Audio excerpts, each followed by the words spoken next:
এবার ছাত্রীদের পক্ষ থেকে ফুলের তোড়া আমি নাম এখন সময় দুপুর 1:30।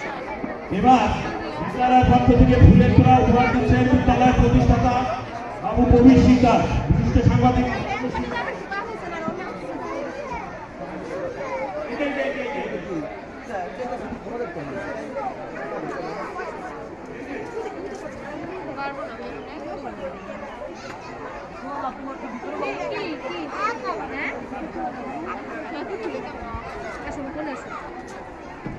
এবার বিদ্যালয়ের সম্মানিত সভাপতি একজনের তোড়ার জন্য সরকার ফুলের তোড়া দিয়ে মাননীয় সংসদ সদস্যকে বিদ্যালয়ে বরণ করে নিচ্ছে।